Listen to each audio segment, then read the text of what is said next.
अच्छा एक बात बताएं आपको, हमारे द्वारा किए गए भगवद भाव जीवन में उतर रहे हैं, मन में उतर रहे हैं, बुद्धि में उतर रहे हैं, इसका एक प्रमाण स्वप्न में प्राप्त होता है। आप कथा सुनते हैं, सेवा करते हैं, नाम जप करते हैं, और स्वप्न को आप मिथ्या मत मानिएगा। स्वप्न एक ऐसी स्थिति है जिस स्थिति में आप सो जाते हैं और सोने के बाद एक प्रकार से मृतक हो जाते हैं, और मृतक होने के बाद वहां ना गाड़ी है, ना साधन है, ना घर है, ना व्यापार है, ना धन है, सब कुछ आप ही बन जाते हो। आप ही धन बन जाते हो, आप ही गाड़ी बन जाते हो, आप ही सवेरा बन जाते हो, आप ही रात बन जाते हो, आप ही वृक्ष बन जाते हो। ये स्वप्न में दिखने वाली जो दुनिया है, ये है नहीं, ये कौन है? ये हम ही बन जाते हैं वहां जाकर के।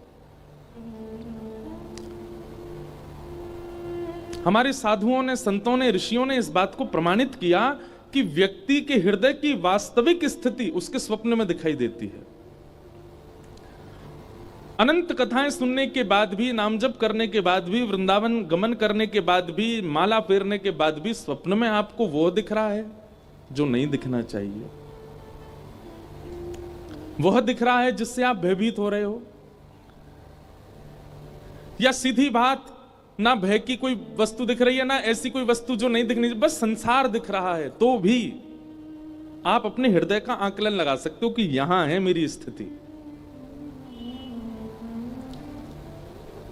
कई ऐसे साधक हुए, वे रात्रि में स्वप्न जो देखते थे ना, उसको अंकित करते थे, कहीं ना कहीं उसको लिखते थे, जो भी उनको स्मृति में याद आया। क्योंकि स्वप्न का एक स्वरूप होता है कि सुबह उठने के एक क्षण बाद ही आप विस्मृत होने लग जाएगा, भूलने लग जाओगे आप।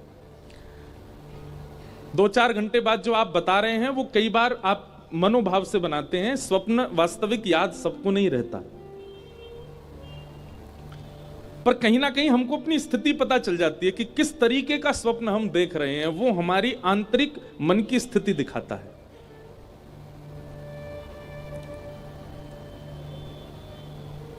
दुष्स्वप्न आना, बुरे स्वप्न आना, गलत वस्तुओं का बार बार दिखना, भय की चीजों का दिखना, ये एक प्रकार से ये दर्शाता है कि हमारा भजन अभी मन से नहीं बना है, हमारी कथा अभी मन से नहीं बनी है, हम वृंदावन अभी मन से नहीं गए, हमने अपने ऋषियों को, गुरुओं को, साधुओं को, महापुरुषों को मन से प्रणाम नहीं किया है। 2 स्थिति बनेंगी यदि मन से होगा तो, या तो स्वप्न में कुछ दिखेगा ही नहीं, सोओगे तो ठीक सीधे सुबह ही उठोगे, और या फिर दूसरी स्थिति बनेगी कि स्वप्न जब भी देखोगे तो उसमें कोई निकुंज की लीला ही दिखेगी, निकुंज के भाव ही दिखेंगे।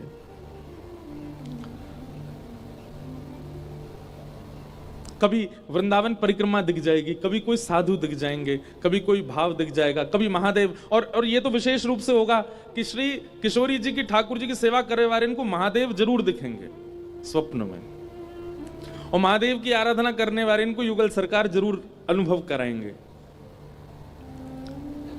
श्री हनुमान जी का नित्य चिंतन करने वालों को श्री राम स्वरूप का दर्शन हो सकता है। मतलब विपरीत प्रेम का आभास होता है चित्त में।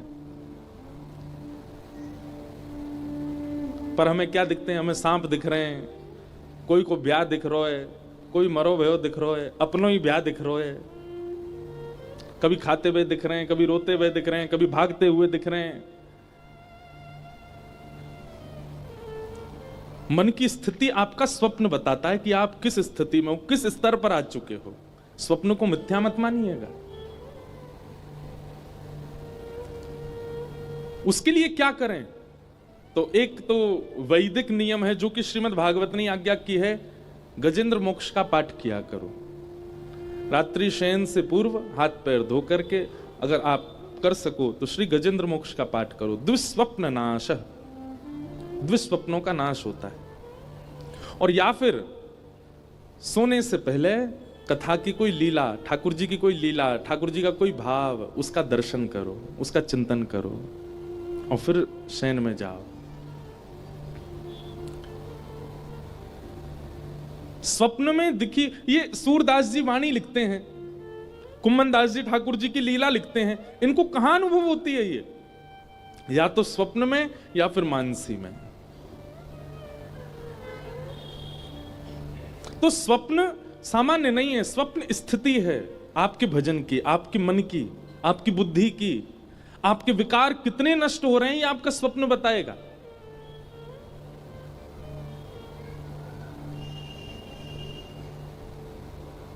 और ये सप्ताह कथा का क्रम,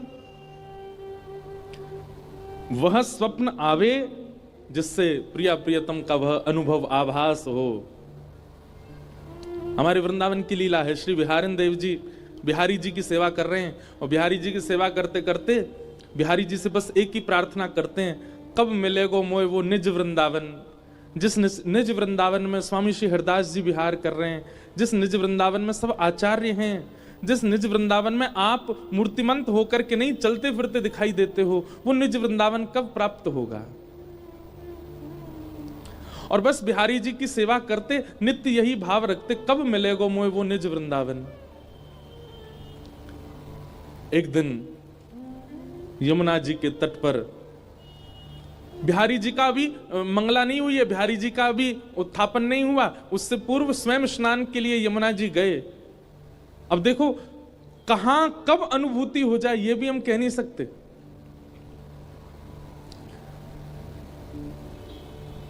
बिहारिन देव जी जैसे स्नान के लिए गए और यमुना स्नान के बाद जब नीम की दातुन कर रहे थे और दातुन करते करते करते नेत्र बंद हो गए और नेत्र बंद होते श्री बिहारिन देव जी निज वृंदावन में प्रवेश कर। अब बताओ कैसी अवस्था, अभी स्नान भी नहीं किया है, केवल मुख मांझ रहे हैं अपना, और उस अवस्था में श्री ठाकुर जी उनको निज वृंदावन में ले गए। निज वृंदावन में क्या देखा, श्री यमुना जी का जल सामान्य नहीं था, है तो सामान्य, पर जब आचमन लेने के लिए उसमें अंजलि में भरते हैं तो ऐसा लगता है मानो केसर युक्त जल बह रहा हो। एक अद्भुत सुगंधी यमुना जी में से आ रही है।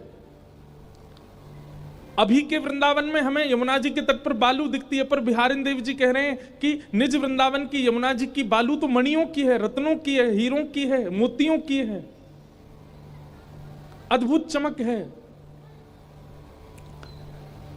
निज वृंदावन में भक्तों के यूथ झुंड के झुंड एक साथ भ्रमण कर रहे हैं। कहीं से बुलावा आता है, अरे ठाकुर जी वहां विहार कर रहे हैं, सबरे चलो, सब दौड़ करके जा रहे हैं और वहां जाकर के ठाकुर जी को दर्शन कर रहे हैं। तभी कहीं से टेर सुनाई दे, अरे जल्दी केसी घाट आ जाओ, केसी घाट पर श्री लाल जी विराज रहे हैं, सब वहां की ओर दौड़ने लगते हैं। ऐसा निज वृंदावन, उस निज वृंदावन में वे सब आचार्य हैं जिनकी हम चर्चा सुनते हैं।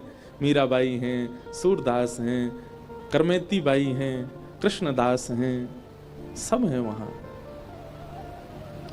और तभी बिहारिन देव जी भ्रमण करते करते ढूंढ रहे हैं कहां है श्यामा श्याम। बिहरत लाल अचानक दिख गए। और कैसे दिखे, यमुना जी की तट है, सघन कुंज है और कुंज में एक दूसरे के गले में गलवैयां दिए श्यामा श्याम रमण करते हुए आ रहे हैं। बिहरत लाल बिहारिनी दो यमुना जी के तीरे तीरे।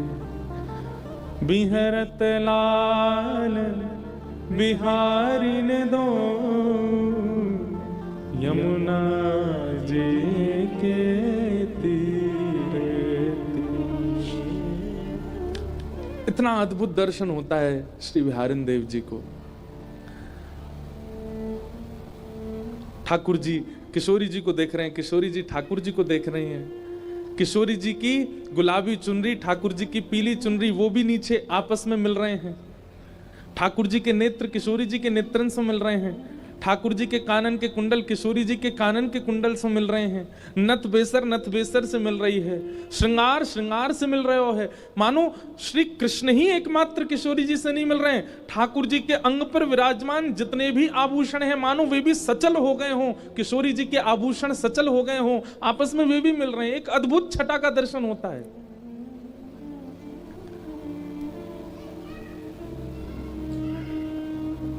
बिहारिन देव जी दर्शन कर रहे हैं और अवस्था क्या है, दातुन कर रहे हैं और दातुन करते करते निज वृंदावन का दर्शन। तभी जोर की ध्वनि आई, श्री हरदास, अरे श्री हरदास। तभी बिहारिन देव जी के नेत्र खुले और नेत्र खोल करके देखा तो वहां तो वो वापस उसी वृंदावन में आ गए और वहां तो सब वैष्णव जन चारों ओर से घेर के खड़े हैं और बिहारी देव जी कह रहे हैं, का भयो भैया तुमने मुझको काई को ध्यान से उठाई दियो। बोले बिहारी देव जी आप किस अवस्था में चले गए थे? तब बिहारी देव जी बताने लगे, मैं इस अवस्था में चला गया, पर आप लोग इतने चिंतित क्यों हैं? तो किसी ने कहा, बोले आपको 3 दिन हो गए यहीं बैठे बैठे और 3 दिन से दांत माज रहे हो, मसूड़ों से रक्त निकल रहा है आपके, और इतना ही नहीं 3 दिन से बिहारी जी शयन अवस्था में ही हैं। आप यहां बैठे हैं, सेवा ही नहीं हुई वहां ठाकुर जी की। यह है स्थिति। कहां बिहारी देव जी को कुछ क्षण के दर्शन हुए थे, पर प्रकट स्थिति में वो 3 दिन बीत चुके थे। इन अवस्थाओं तक पहुंचना, इन अवस्थाओं तक हम इतनी लंबी अवस्था में, इतनी श्रेष्ठ अवस्था में तो नहीं जा सकते, पर कम से कम रात्रि में जब अपने देह के अभिमान से शून्य होते हैं, विषय विलास से शून्य होते हैं। बंधुओं एक बात मेरी बहुत ध्यान से सुनिएगा, साधक अगर अपनी निद्रा को पवित्र कर लेना, जब आवश्यक है तब अपने गृहस्थाश्रम के भाव का निर्वहन करे, परंतु अन्य भावों में यदि वो अपनी निद्रा को, अपनी रात्रि शयन को यदि पवित्र कर ले, शुद्ध कर ले, जैसे दिन भर वो पवित्र अवस्था में रहता है वैसी पवित्र अवस्था में रात्रि शयन में अगर जाए ना, तो निश्चित है, हम व्यासपीठ से दावा देकर के कह रहे हैं कि रात्रि के स्वप्न में उसे प्रिया प्रियतम का निश्चित आभास हो जाएगा, बस वो शुद्ध अवस्था में निद्रा में जाएगा। और कम से कम हमारे युवा भाई बहन जो अभी ब्रह्मचर्य में ही हैं, कम से कम वही इस बात का प्रयास करें। वह चिंतन, वह छवि, हम कई बार बताएं आपको, हम कोई अपनी प्रशंसा के भाव से नहीं करें, कई भाव व्यास मंच से वो निकल आते हैं जो कहीं पढ़े भी नहीं गए हैं। कई बार ऐसा होता है कि कोई पद देखा, कोई लीला देखी, पर वह लीला जितनी लिखी हुई थी उससे अधिक दिखने लग जाती है, अधिक समझ में आने लगती है, अधिक उसका वर्णन आने लगता है। और ये कब संभव होता है?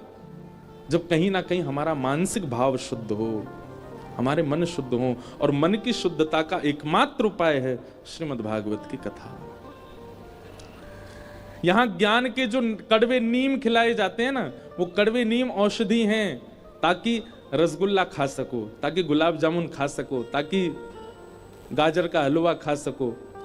खूब नीम खाई होगी तो फिर बाद में कुछ भी मिठास खाओगे तो शुगर लेवल बढ़ने में थोड़ी आसानी कम रहेगी, जल्दी नहीं बढ़ेगा। ठीक वैसे ही ब्रज की लीला, ठाकुर जी की अंतरंग लीला, बाल लीला, ये सब तो मिठास है। सीधे उसके आश्रम में चले जाओगे तो कहीं ना कहीं रोगी बनने की संभावना ज्यादा है। रोगी बनने की संभावना मतलब कहीं ना कहीं वहां दोष दिख जाएगा आपको।